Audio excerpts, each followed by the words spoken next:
Mac. Red, I'm not an internet gangster. I'm a gangster in real life. On Crip, bro.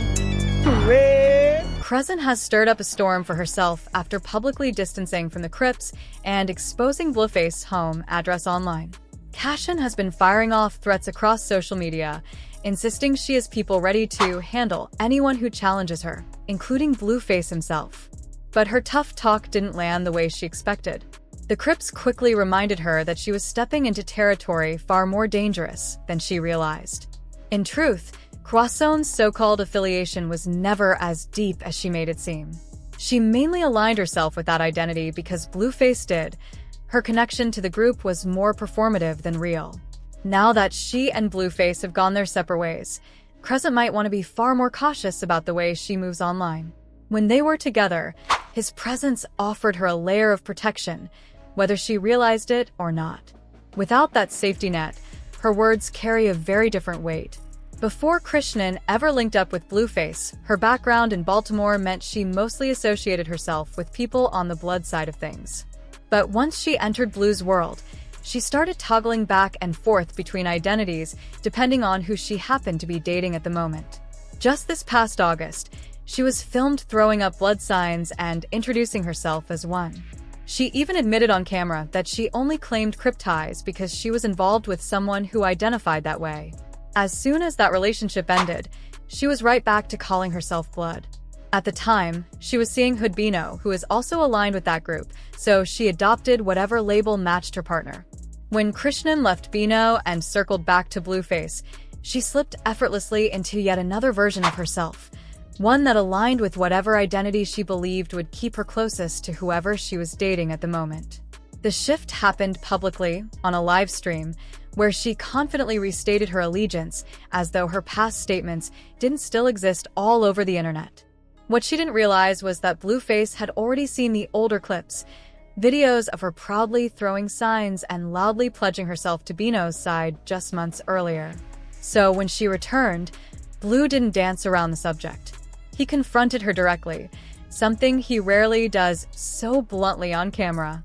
He asked her the simple but loaded question, "Who are you really claiming?" It wasn't a philosophical inquiry, it was about consistency, loyalty, and whether she even understood the seriousness of the identities she switched between like outfits. And without hesitation, she declared herself a blue-nosed pit, choosing the title that aligned with Blueface's side of the street. But in truth, that declaration didn't carry the weight she thought it did. Neither group, she claimed, had ever taken her seriously as a representative. To them, she wasn't involved, trained, initiated, or committed. She was a bystander wearing the jersey but never playing the game. Her frequent flip-flopping made her a spectator cosplaying a lifestyle she didn't fully grasp, and most people inside those circles viewed her identity switches as nothing more than emotional reactions to her relationship status. Still, things took a far more dangerous turn when she started making threats toward Blueface. That was the moment the situation stopped being harmless or laughable. For people inside these groups, public threats aren't jokes, petty drama, or relationship talk. They're warnings that must be taken seriously because in their world, even careless words can spark real-world consequences. And unlike her, Blueface actually does have long-standing ties to Set, connections that existed long before he became famous, and that still hold weight today. His people weren't about to ignore someone publicly wishing harm on him, especially not someone who had spent months hopping from one affiliation to another without understanding the gravity of what she was imitating. To them, her threats weren't just empty rage, they were disrespect. And disrespect in that environment is something that demands a response. What Chrisean didn't seem to understand is that the lines she crossed weren't personal, they were cultural, generational, and deeply ingrained in the environment Blueface grew up in. She was stepping into disputes she wasn't built for, provoking people who operate under rules she didn't grow up following, and whose consequences she wasn't prepared to face. In their eyes, she wasn't someone who needed to be handled. She was someone who needed to stop talking before she stumbled into something far bigger than the online drama she was used to. And while she might have seen her threats as emotional outbursts, the people watching from the outside, both fans and insiders saw something far more concerning: someone playing with fire in a room full of gasoline. The Crescent went as far as saying he wouldn't live a long time if he kept crossing her. She even broadcast what she claimed was his home address, a line that would have been ignored if they were still together, but now hit entirely differently.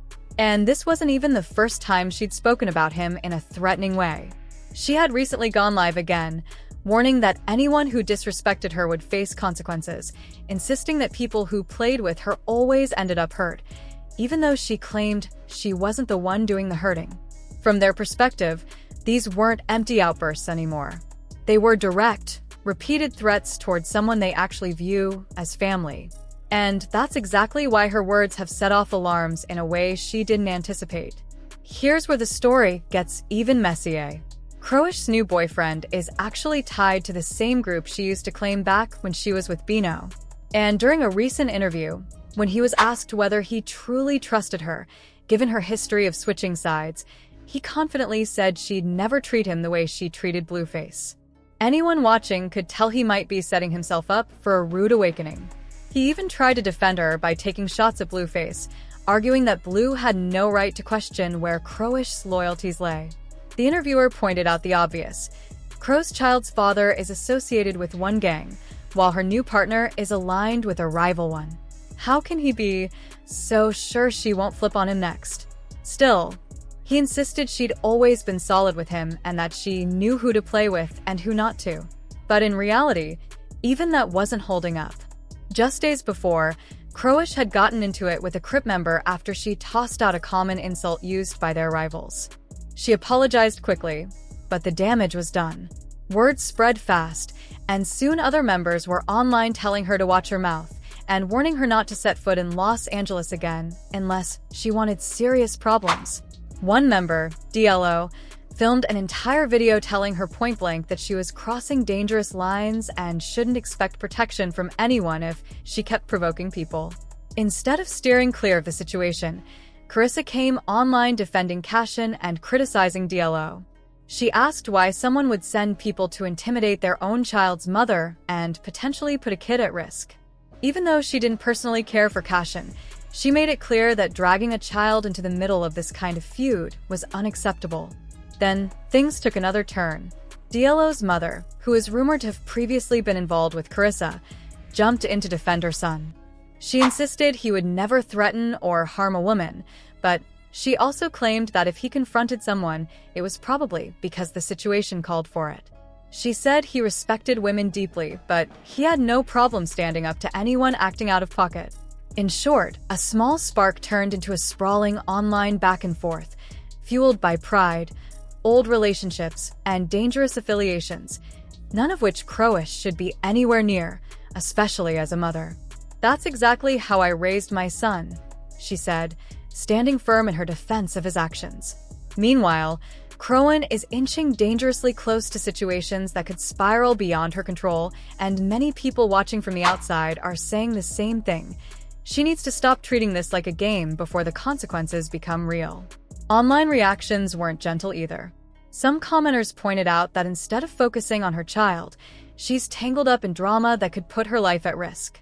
Others criticized the way she jumps from one group to another, saying it reflects a pattern she should be ashamed of. But here's where the real discussion starts. What do you think about Chrisean involving herself in all this gang-related chaos? Do you believe the backlash she received from DLO and the other members was justified, or do you feel the threats crossed a line? Share your take in the comments.